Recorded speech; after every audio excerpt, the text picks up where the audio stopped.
Hello friends, welcome to the 6th lecture of thermodynamics. Already आपण last लेक्चरमध्ये 5th लेक्चरमध्ये process बघितल्या, 4 प्रकारच्या प्रोसेस बघितल्या. Isobaric process, isochoric process, isothermal process, adiabatic process. तेवढंच नाही, आपण त्या 4ही प्रोसेसचा जो एक पॉईंट आहे तो डीपमध्ये बघितला. परत एकदा आपण नंतर पण प्रोसेस बघणार आहे after first law of thermodynamics. Yes, so see, now we will see the next type of process.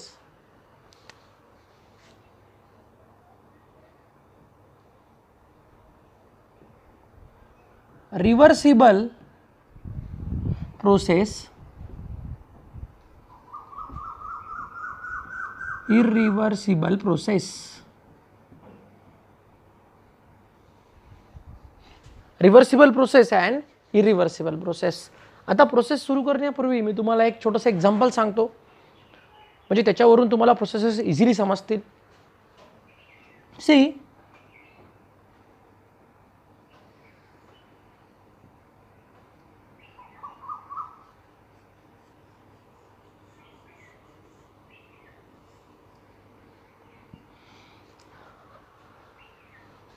This is a point A. हा पॉइंट ए आहे, हा बेस आहे. यस, हा एक छोटासा टॉप आहे. त्या टॉपला आपण हा जो टॉपचा पॉईंट आहे त्याला ए म्हणू. या पॉईंटवर आपल्या क्लासचा एक विद्यार्थी आहे Lalit, one of the cutest boy of our class. आपल्या क्लासमधला सर्वात क्यूट मुलगा हा ललित. या ललितला आपण या हाईटवर नेलं, या ठिकाणी ए पॉईंटला, आणि या ललितला मी एक दगड दिला, स्टोन. मी त्या ललितला सांगितलं की ललित, तू हा स्टोन घेऊन खाली ये. खाली म्हणजे कुठे? इथे बेसला. ललित, तुम्हाला माहिती आहे, तुम्ही सर्व याला ओळखता, हा खूप स्मार्ट वर्कर आहे. त्याने काय केलं, हा दगड घेतला, इकडे बघितलं, इकडे पण बेस आहे, इकडे बघितलं, इकडे पण बेस आहे. तो इथे पॉईंट एला होता, त्याने तो दगड घेतला आणि तो इकडून सोडून दिला, पाथ 1. इकडून त्याने तो दगड सोडला. त्याने तो दगड सोडल्यानंतर त्याच्याकडे 2 रस्ते होते. त्याने हा रस्ता निवडलाय, पाथ 1. दुसरा रस्ता होता हा पाथ 2, पायऱ्यांचा रस्ता. पण त्याला हा सोपा वाटला. काय करायचं होतं? वर जायचं होतं, दगडाला लोटायचं होतं. दगड खाली आला, दगड आला बेसला. ललितने दगड फेकला आणि मी त्याला फोन केला, ललित थांब, मला आता दगडाची गरज नाही आहे, तू दगड फेकू नको किंवा तू दगड परत ठेवून दे. आता मी जेव्हा फोन केला त्यावेळेस तो दगड समजा इथे असेल, या पॉईंटला. आता या पॉईंटला जर ललितने ठरवलं की तो दगड परत घेऊन जायचा, तर तो घेऊन जाऊ शकतो का? नाही. तो दगड खाली येणार इथे बेसला, मग तो इकडून खाली येणार, बेसवरून तो दगड परत वर घेऊन जाणार. यस. आता त्याच ललितला मी सांगितलं की तू पाथ 2 ने, आणि जर तो 2 ने आला असता, इथून इथे आला, इथून इथे आला, नंबर 1, नंबर 2, नंबर 3, तिसऱ्या पायरीवर आला, आणि तिसऱ्या पायरीवर आल्यानंतर जर ललितला मी फोन केला असता आणि मी सांगितलं असतं की ललित तो दगड आणू नको, तर या इथून तो त्याला परत घेऊन जाऊ शकला असता.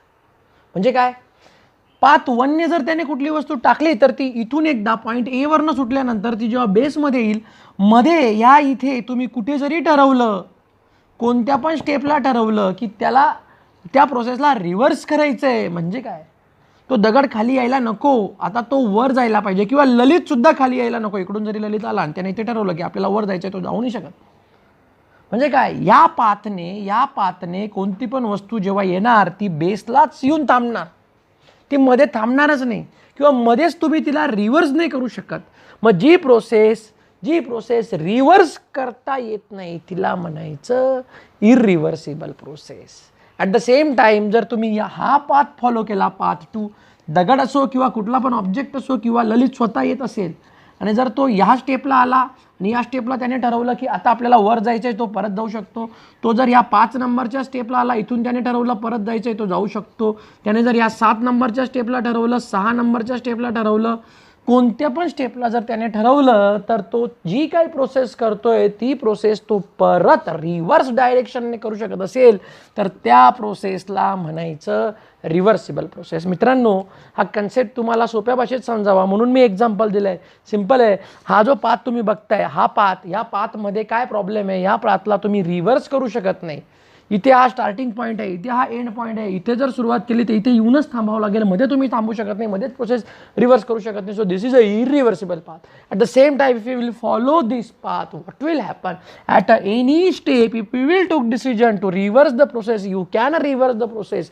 So the processes which took place by such a path, जो तुमच्यासमोर पाथ ठेवला आहे पार्ट 2, अशा पाथने जर कुठली प्रोसेस होत असेल तर आपण त्या प्रोसेसला म्हणू रिव्हर्सिबल प्रोसेस. आणि जर अशा पाथने कुठली प्रोसेस होत असेल तर त्या प्रोसेसला म्हणू इरिव्हर्सिबल प्रोसेस. आता मी हे तुम्हाला सिंपल एक्झाम्पल दिलं. आता आपण थर्मोडायनॅमिक्समधलं एक्झाम्पल घेऊ.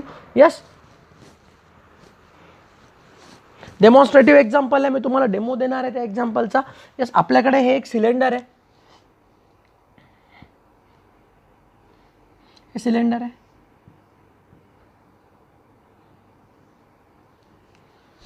ड्रॉ हियर, इकडे ड्रॉ करू.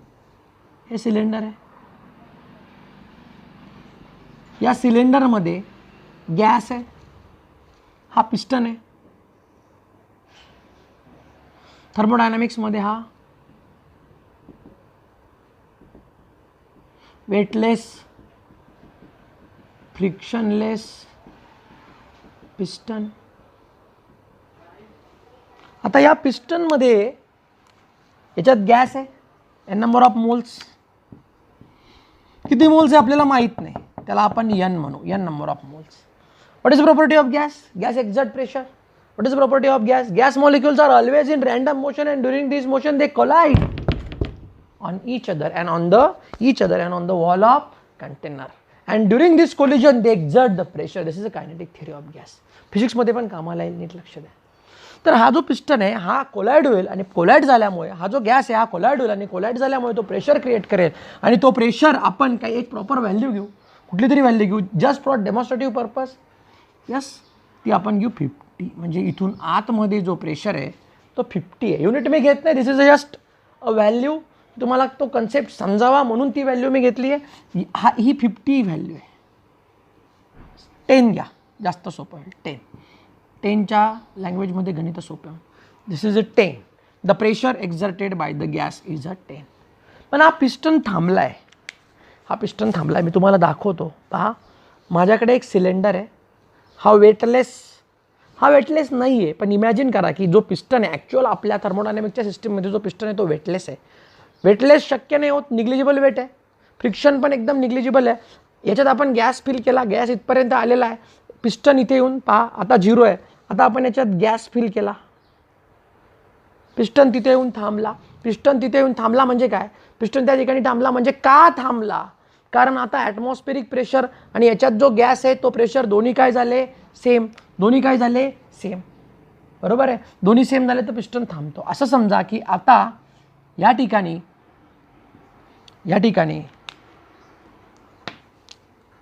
वेट्स आहेत 1 2 3 4 5,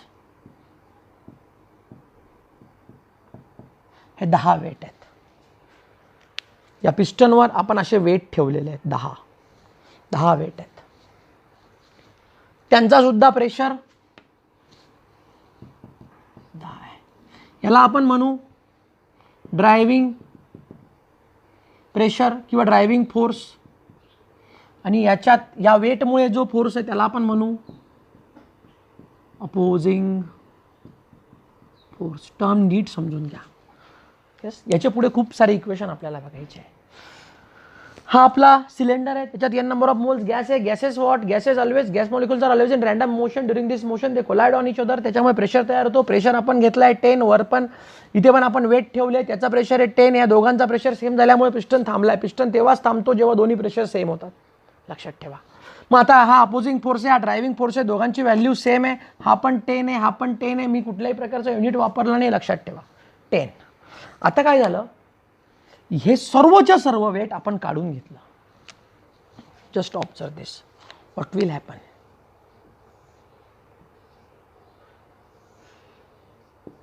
हे इनिशियल व्हॉल्यूम होतं V1. प्रेशर आपण हे सर्वच्या सर्व वेट काढल्यानंतर काय होईल, सर्वच्या सर्व वेट, याच्यावर जे वेट आहे ते सर्वच्या सर्व वेट काढल्यानंतर हा पिस्टन वर येईल. पिस्टन कुठे येईल, वर. परत ऑब्झर्व करा, हे वेट आहे, आपण हे वेट जसं जसं काढलं पिस्टन कुठे आला, वर. पिस्टन का वर आला, वाय? कारण सडनली हा जो अपोजिंग फोर्स आहे, सडनली हा जो अपोजिंग फोर्स आहे तो आपण पूर्णच्या पूर्ण अपोजिंग फोर्स रिमूव्ह केला. It is just like what, पहा, हा ड्रायव्हिंग फोर्स आहे, हा गॅस आहे सिलेंडर मधला, हा अपोजिंग फोर्स आहे. दोघं एकमेकांना अपोज करताय, दोन्ही सेम आहे म्हणून एका कॉन्स्टंट लेवलला थांबलाय. जसं तुम्ही as soon as you will remove this opposing force, what will happen, driving force will dominate this opposing force. Driving force जास्त आणि पिस्टन सडनली वर येईल. पिस्टन सडनली कुठे येईल, वर. मग हा पिस्टन वर आला,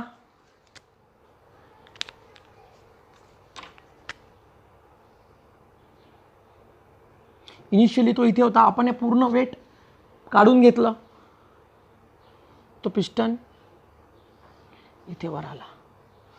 तो बाहेर नाही आला, कारण अजून पण ॲटमॉस्फेरिक प्रेशर आहे, किती आहे, 1 ॲटमॉस्फिअर. मग आता हा पिस्टन इथे होता पहिले, आता एवढं डिस्प्लेसमेंट, एवढ्या डिस्टन्सने तो वर आलाय, आपण त्याला म्हणू V2.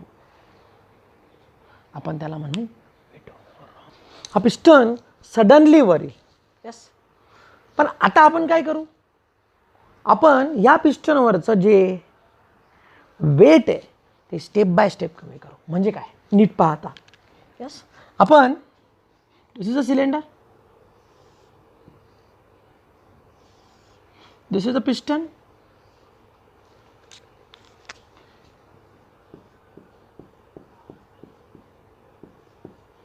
आपण या 10 वेट्स पैकी एक वेट रिमूव्ह करू. एक वेट किती उरले, 9. आता आत किती प्रेशर आहे, 10. वर किती आहे, 9. प्रेशर,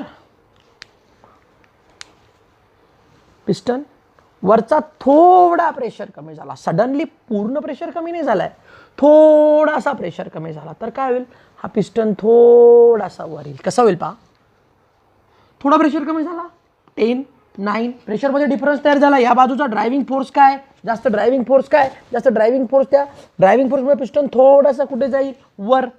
हा पिस्टन इथून या नवीन पोझिशनला आहे.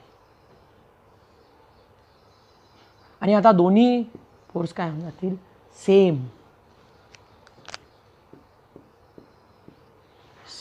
आता पहा काय झालं, हे पण 9, हे पण 9. असं का झालं, कारण ज्यावेळेस सिलेंडरचा जो हा पिस्टन आहे हा थोडा वर जातो, त्यावेळेस गॅस एक्सपांड होतो, आणि गॅस एक्सपांड झाल्यामुळे त्याचं व्हॉल्यूम हे वाढून जातं, आणि व्हॉल्यूम वाढल्यामुळे बॉयल्स लॉ काय सांगतो, व्हॉल्यूम वाढलं तर प्रेशर काय होतं, कमी. प्रेशर काय होतं, कमी. आता दोन्ही प्रेशर काय झाले, सेम. आणि जेव्हा दोन्ही प्रेशर सेम होतील तेव्हा पिस्टन परत थांबेल. का थांबला इथे, का थांबला, कारण V1 प्लस थोडंसं वर गेलं DV का, कारण ते थोडंसं वर गेलं आहे, स्लाइटली. पहिल्या केसमध्ये आपण अचानक खेचल्यामुळे, अचानक सर्व वेट काढल्यामुळे अचानक वर गेला, पण आता आपण तसं नाही करत आहे, आपण स्टेप बाय स्टेप प्रोसेस करतोय. आता परत आपण अजून थोडं वेट काढलं, आता काय होईल, वरचा जो ड्रायव्हिंग फोर्स आहे तो अजून कमी होईल, ड्रायव्हिंग प्रेशर अजून कमी होईल, सॉरी अपोजिंग फोर्स अजून कमी होईल, अपोजिंग प्रेशर अजून कमी होईल. किती कमी होईल, तो झाला 1 2 3 4 5 6 7 8.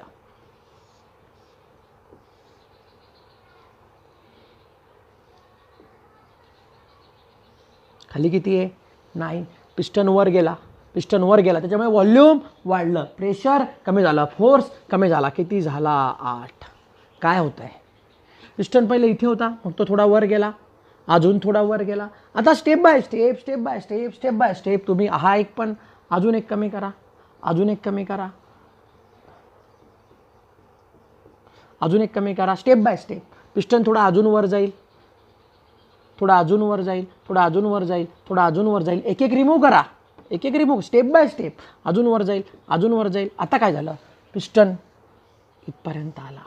आता हे 1 ॲटमॉस्फिअर, हे 1 ॲटमॉस्फिअर, दोन्ही प्रेशर काय झाले सेम. म्हणजे काय, नीट पहा, या ठिकाणी या सिलेंडरमध्ये जो पिस्टन इथे होता V1ला, तो पिस्टन आता प्रोसेस संपली आहे. ॲट द एंड तो पिस्टन इथे येईल V2ला, पण तो डायरेक्ट येणार नाही, तो step by step step by step step by step step by step step by step येईल. मग स्टेप बाय स्टेप आला, जेव्हा तो स्टेप बाय स्टेप होतो, जेव्हा कुठली पण प्रोसेस स्टेप बाय स्टेप होते, तेव्हा तिला म्हणायचं रिव्हर्सिबल प्रोसेस. पण हिला रिव्हर्सिबल का म्हणतात ते बघू. आता समजा सुरुवातीला तुम्ही जेव्हा एक वेट बाजूला काढलं, त्यावेळेस किती झाला होता 9 किती झाला होता 9. आता प्रोसेस कोणत्या डायरेक्शनने होते, वरच्या, म्हणजे गॅस काय होतोय एक्सपांड. आता तुम्ही वर 9+1 केलं, म्हणजे वर किती झालं 10. म्हणजे काय, 9पेक्षा थोडासा जास्त फोर्स, वरून जर थोडासा जरी फोर्स अप्लाय केला, कारण आता एक्झॅक्टली सेम होते, वरून थोडासा जरी फोर्स अप्लाय केला तर प्रोसेस काय होईल, रिव्हर्स होईल. समजतंय तुम्हाला, समजतंय. जर तुम्ही या पहिल्या स्टेपला ज्यावेळेस दोन्हीही फोर्स, दोन्हीही प्रेशर सेम झाले होते, त्यावेळेस थोडा जरी फोर्स अपोजिट डायरेक्शनने अप्लाय केला तर त्याचा प्रेशर काय होऊन जाईल, जास्त, आणि त्याच्यामुळे पिस्टन कुठे येईल, खाली येईल. पिस्टन कुठे येईल, खाली येईल. म्हणजे काय, पहिले प्रोसेस वरच्या डायरेक्शनने होते, आता प्रोसेस कोणत्या डायरेक्शनने होईल, खाली. हा पिस्टन आहे, आपण थोडं वेट कमी केलं, हा पिस्टन वर आला. आता तुम्ही थोडा जरी प्रेशर अप्लाय केला तर पिस्टन कुठे येतोय, खाली. So what is a reversible process. काय रिव्हर्सिबल प्रोसेस, रिव्हर्सिबल प्रोसेसमध्ये खूप साऱ्या स्टेप्स असतात. We will write here more number of step. प्रत्येक स्टेपला हा प्रेशर आणि हा प्रेशर काय असतो, same. What is this, opposing and driving, both forces, both pressures are same, that is a equilibrium. काय असतो, इक्विलिब्रियम. स्टेप्स काय असतात, जास्त. इक्विलिब्रियम काय असतो, प्रत्येक स्टेपला, at every step. And most important point, here driving force, I will write completely. Driving force is slightly or पुस्तकात हा शब्द इन्फायनेटिसिमली ग्रेटर. म्हणजे काय, driving force is slightly greater than opposing force. Means what, driving force and opposing force are nearly same. Means driving force minus opposing force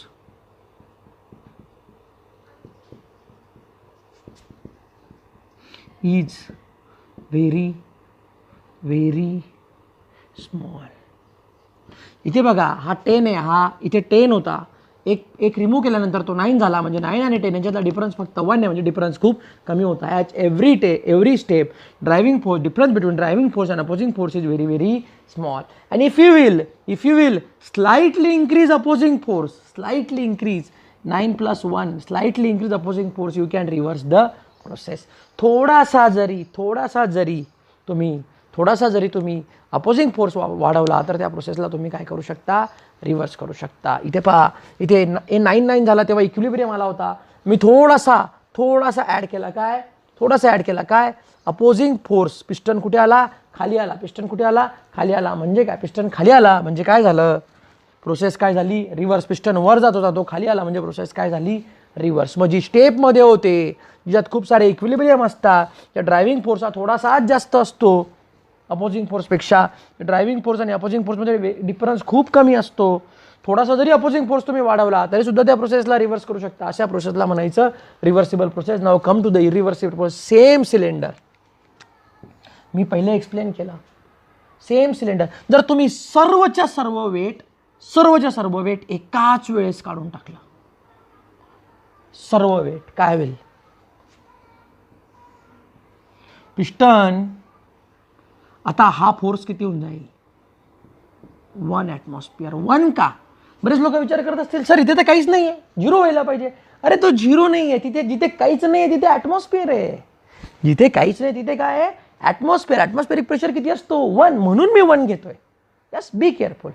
so इथून आपण सर्व weight काढलं पण एकाच वेळेस काढलं. काय होईल? सर्व वेट एकाच वेळेस काढलं. दिस इज अ गॅस सिलेंडर, तीच सिस्टीम. याच्यात आपण वेट ठेवलं, सर्व वेट एकाच वेळेस काढून घेतलं. पिस्टन एकाच स्टेपमध्ये वर आला. म्हणजे जो पिस्टन इथे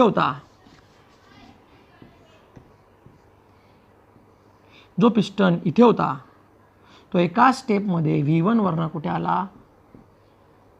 V2. इथे किती होता प्रेशर? 10 सुरुवातीला. इथे किती झालं? इथे किती होता? 10. सर्व रिमूव्ह केल्यानंतर इथे किती झाला? 1. आता हा पण किती झाला? 1. म्हणजे आता हा 10चा किती झालाय? 1. आणि हा सुद्धा 10चा किती झालाय? 1. दोन्ही प्रेशर काय झाले? सेम. म्हणजे सुरुवातीला हा किती होता? 10. हा किती होता? 10. आता हा किती झाला? 1. आता हा किती आहे? 10. प्रेशरमध्ये डिफरन्स खूप जास्त डिफरन्स असल्यामुळे तो जास्त त्याला वरच्या बाजूने पुश करेल, तो जास्त वर येईल एकाच स्टेपमध्ये, in a single step. Single equilibrium.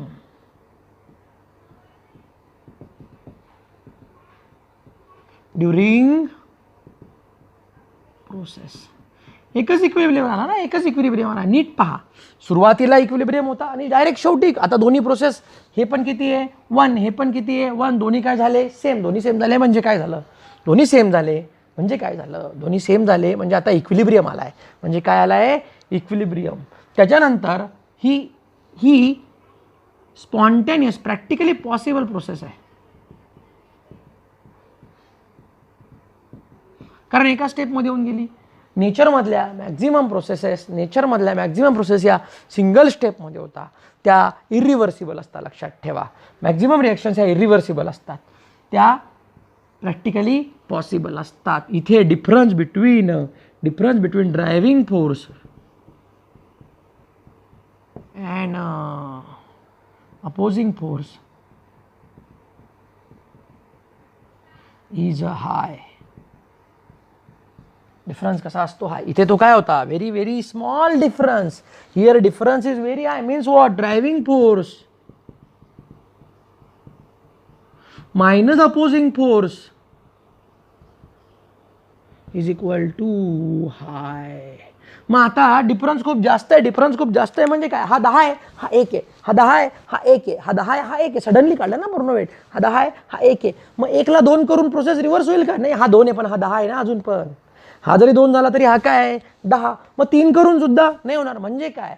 तुम्ही थोडासा अपोजिंग फोर्स वाढवला आता प्रोसेसला रिव्हर्स करू शकत नाही. नीट ऐका, डिफरन्स खूप जास्त आहे. 110. आत्ता नाही, पिस्टन इथे होता तिथे तेव्हा.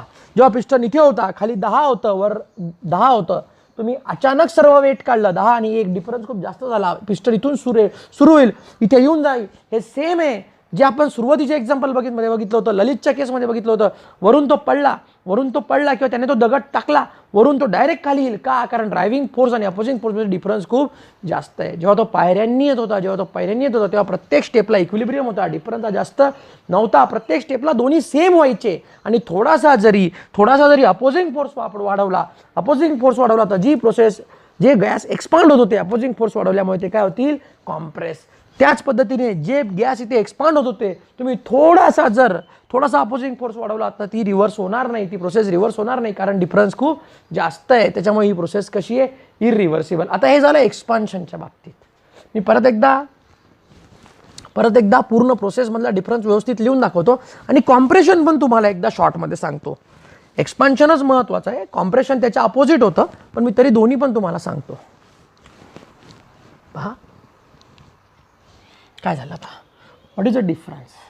First point, this process can be reverse at any point, but how? By slight increase in opposing force.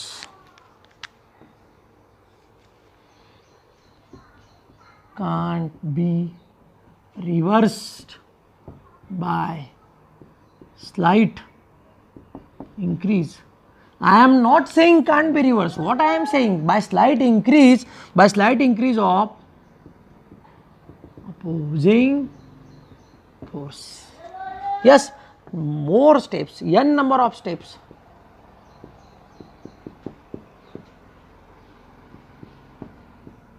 Generally infinite. Only one step. N number of equilibrium. Or you may say equilibrium at every step. Equilibrium only at a start or a end. काय याच्यात step जास्त आहे, प्रत्येक स्टेपला काय एक equilibrium, जेवढ्या step तेवढे काय असतील इक्विलिब्रियम. याच्यात स्टेप काय सिंगल स्टेप आहे केव्हा एंडला. मग इक्विलिब्रियम फक्त कुठे? ओनली ॲट स्टार्ट जेव्हा प्रोसेस सुरू व्हायची होती, अँड ओनली ॲट एंड जेव्हा प्रोसेस संपली. कारण सुरुवातीला 10 होतं, शेवटी 1 झालं, म्हणजे 10 होता इक्विलिब्रियम स्टार्टला, 9 1 होता इक्विलिब्रियम एंडला. इथे कसं झालं? 10चं 10, मग 9 मग 8 मग 7 मग 6 मग 5 मग 4 मग 3 मग 2 मग 1 आला इक्विलिब्रियम. यस. त्याच्यानंतर इथे difference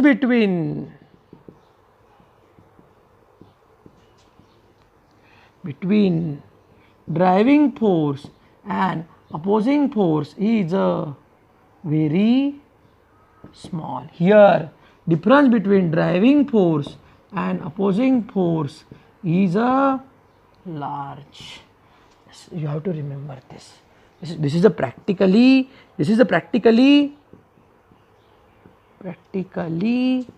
very difficult. This is a practically possible. काय डिफरन्स पहा. शॉर्टमध्ये रिवाइज करून देतो. डिफरन्स विचारतात, एंट्रन्ससाठी पण महत्त्वाचं आहे, बोर्ड एक्झाममध्ये डिफरन्स विचारतात 2 मार्काला. Reverse at any point can be reverse by can be reverse at any point by slight increase in opposing force. It can be reverse at any point by slight. थोडासा opposing force वाढवा, ही process काय होईल? Reverse. ही काय होणार नाही reverse. का बरं? कारण की ती इरिव्हर्सिबल आहे. n number of steps, very small, only 1 number of step. n number of equilibrium, प्रत्येक स्टेपला काय इक्विलिब्रियम, जेवढ्या स्टेप तेवढे इक्विलिब्रियम फक्त स्टार्टला आणि एंडला. Driving force is very there is a difference. Driving force is greater than opposite, but it is very small. The difference between driving and opposing is very small. Infinitesimally small हा शब्द वापरला आहे बुकमध्ये. Difference between driving force and opposing force is very large. Practically very difficult, practically possible. This is whatever the work done is here. आता नीट आठवा, ललितला जर वरून खाली यायचं असेल किंवा त्याला जर दगड टाकायचा असेल तर दगड टाकताना इथून दगड फेकताना इकडे वर्क डन असेल आणि इकडे वर्क डन असेल तर या वर्क डनमध्ये काय फरक आहे? तर इकडे वर्क डन खूप कमी राहील आणि इकडे जे वर्क डन असेल ते W max राहील. मग इथे जे वर्क डन असेल त्याला म्हटलं जातं W max. What is W max? We are going to see in next point. So this is all about reversible and irreversible process. Thank you very much. धन्यवाद. व्हिडिओ आवडला असेल तर नक्कीच लाईक करा, शेअर करा,